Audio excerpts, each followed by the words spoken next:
I'm Chronix from the most extreme wrestling, and this is your NXT review for June 20th, 2013. And if you're sitting there wondering to yourself, I know something's different about this video, something has changed, and I think I know what it is. There's no video, and I can't see Chronix's crazy face and everything he does. Well, you see, Crystal's actually going on a business trip. She's going to be traveling to various states and big cities across America for the next, basically, week and a half or so. So, on her grand journey, she decided that it would probably be much better for her to take the video camera than it would for me to just sit here and not have a video camera.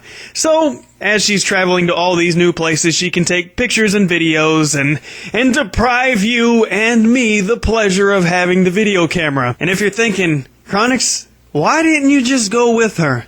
Well, you see, I gotta kind of work and go to school and everything, so unfortunately I could not go.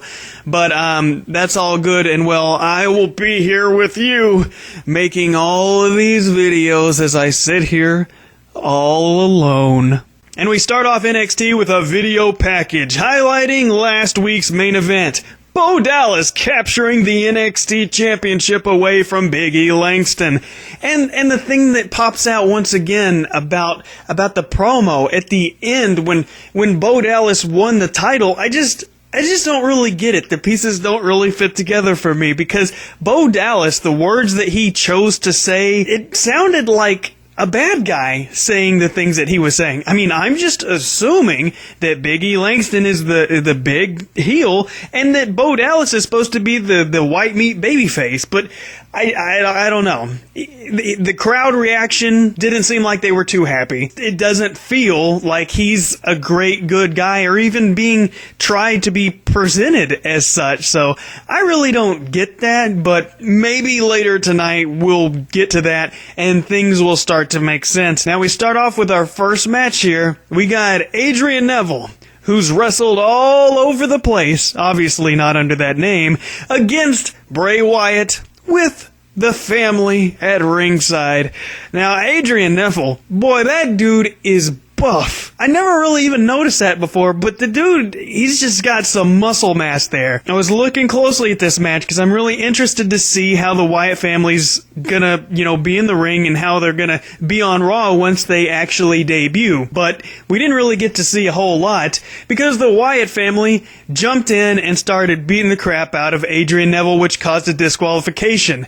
But luckily, Corey Graves and Cassius Ohno, and ladies and gentlemen, I do not look like Cassius Ohno. I don't know why people keep saying that. Don't look like him at all. But anyways, Cassius Ohno, Corey Graves, they come down and they all save the day. Now that we have all 6 of these men all brawling outside of the ring, if it was SmackDown, you know exactly what would happen. You would have a tag team match made by Teddy Long, but that don't happen on NXT.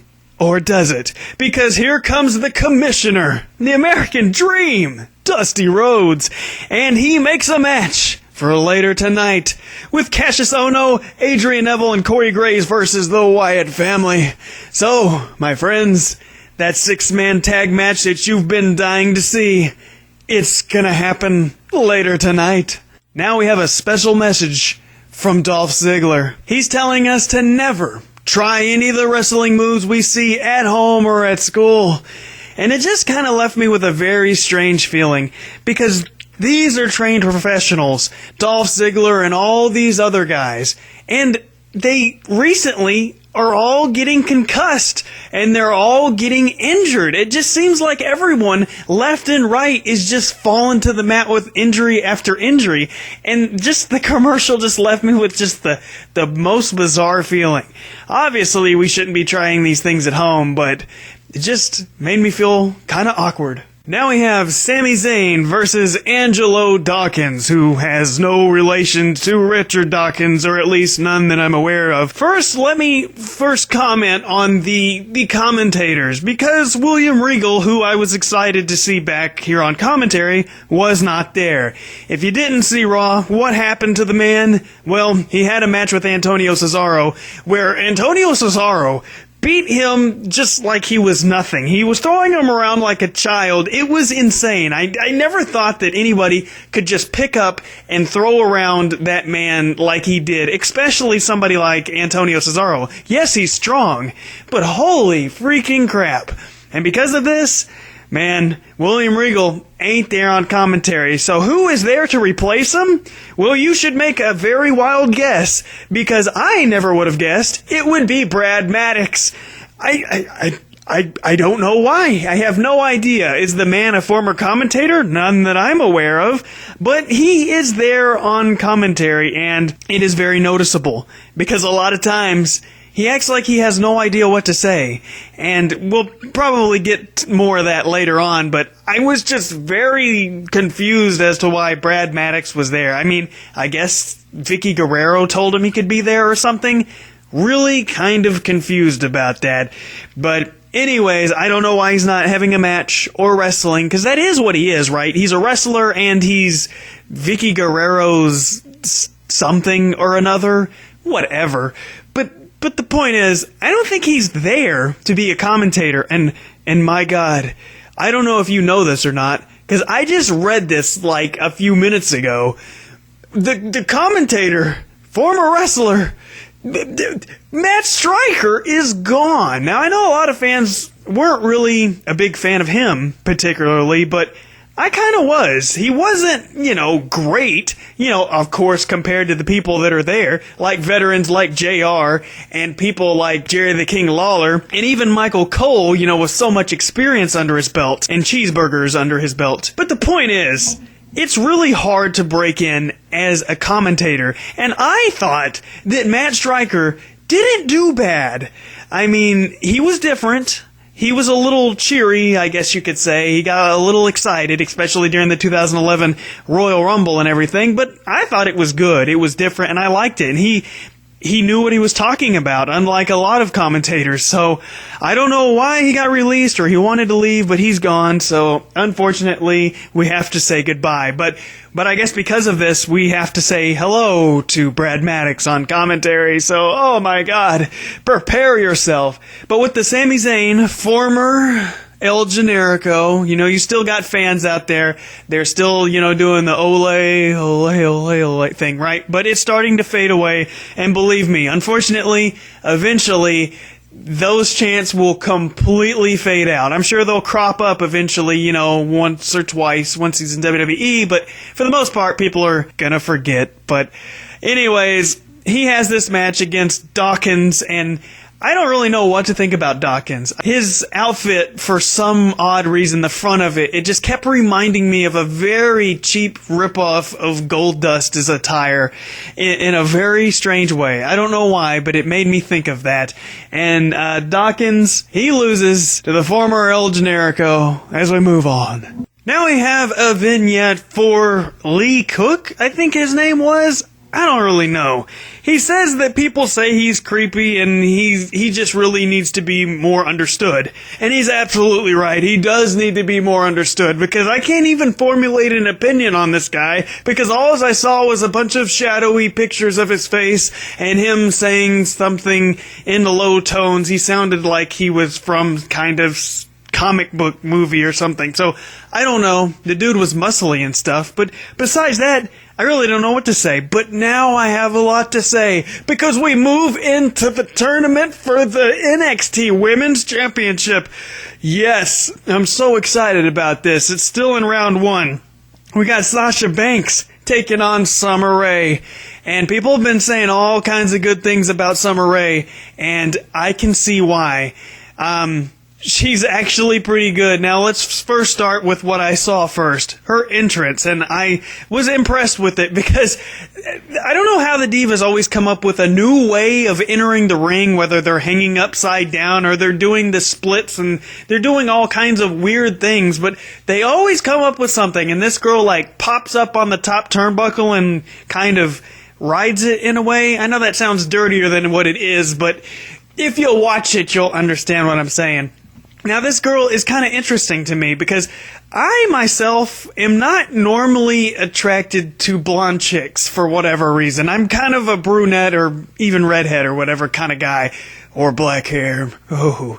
But the thing is, when I see a blonde chick, I automatically think, oh, I don't like her. It's just, I'm just like that. I don't know. I guess that's kind of a bad quality or whatever. But, well, I mean, we did have Trish Stratus and Sunny, and yeah, I guess if you're a WWE diva, it might make a kind of a difference in my opinion. But the thing with Summer Rae is that she's very tall, which is a plus, I guess. And I can't believe I'm gonna say this, but she's not all enhanced, She looks kind of natural and everything, which is nice because it makes me think, oh, she really wanted to be a wrestler. She didn't want to be like a pinup model or something. So that puts extra good points in my book. And this match, it started off rough because I always hear from wrestlers and shoot interviews and stuff say this. They say if you have a weak tie-up, it kind of kills your match because you know, if you don't believe the tie-up, it's hard to believe the rest of the match. And, I kind of watched for that because I thought that was kind of an interesting idea.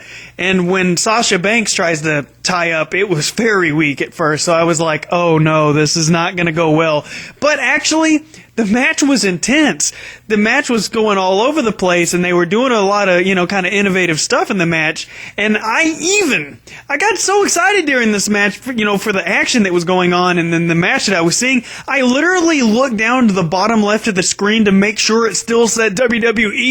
I had to check to see if that logo was still there. You know what I'm saying? Because on Raw, we never see stuff like this. There was even, Sasha Banks was getting so angry during this match, she even started slapping the boobs of Summer Rae, and I was like, man, this girl's crazy. But they were both intense, and Summer Rae ended up doing this split-legged leg drop thing. I'm not exactly sure what it's called, but she beat Sasha Banks pretty impressively. But it was a good match. I was surprised, and Summer Rae continues on, and good for her.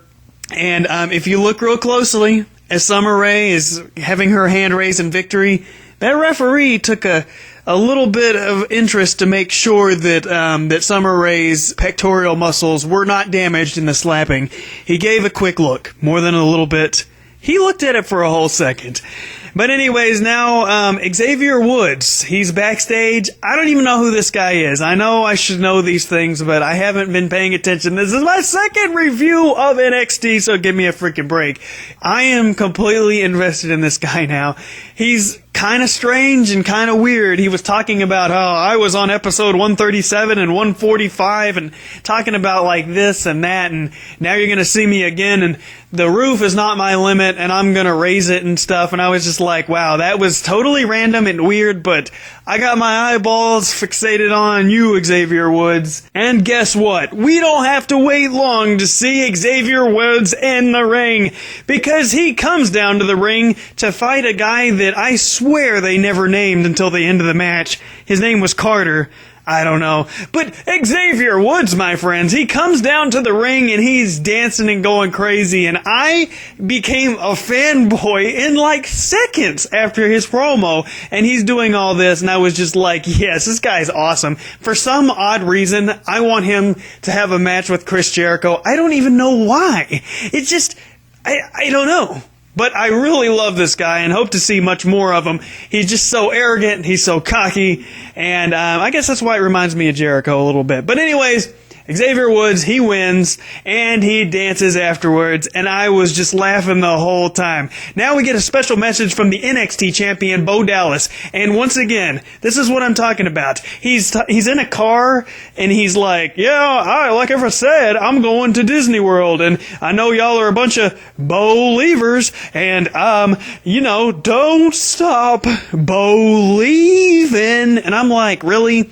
Now I know for sure that this has got to be, you're not supposed to like this guy. Because, maybe they're trying to go the Zack Ryder route because, he was obnoxious, but people still liked him. But this guy's natural heel. It's in his blood. So, I don't know. I'm really a little bit confused as to what the direction for all that is. Anyways, what freaking ever. We get a Brodus Clay message telling us to not do stuff at home and all that. as we always do, but his message is very weird and creepy. Like, if I was a parent and I walked in and saw this man, like, giving this message to my children or whatever, I would be frightened. But anyways, we go to the main event, my friends. We go to that 6-man tag that everyone's so freaking excited about. You got the Wyatt family, who hasn't appeared on Raw yet, but apparently they're still on NXT, going against Neville and, all the other guys like Cassius Ohno and all that.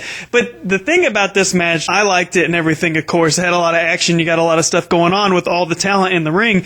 But Neville, man, he does this outside dive where he runs, goes rope to rope, and then he jumps and does a backflip into, a crowd of bystanders outside and everything. And I was just like, wow, it's just something about NXT that's so weird to me. Why do they allow them to do so many things? And as somebody pointed out on my last review, they're like, Chronix, well, you are right that they don't have a lot of WWE experience, but these guys have a lot of experience in other places. And I was like, yeah, you totally are right. It's odd that WWE would even give a crap about that. They let them do it, so there you go. But unfortunately, that stage dive was not enough, and Bray Wyatt and the Wyatt family walk away the victors. So there you go. That's your main event. Your NXT champion that apparently we're supposed to like was out at Disney World, was not at the show, but he's going to be back next week. He was just busy and working out and stuff. So yeah, I'm a little bit interested, not really in a good way, but interested to see what Bo Dallas is going to do and all that. But that was NXT. As enjoyable as the last show, was it not? I will, like in a week and a half or so, I guess I'll get my camera back and I can start doing my video reviews again. It's very awkward for the first time to really sit in front of a microphone and rely on just audio to get through my review. Hopefully you survived. I hope that. I hope that you made it through and you stuck with me, because doing audio reviews is completely out of my territory. So that was NXT. I will see you guys soon.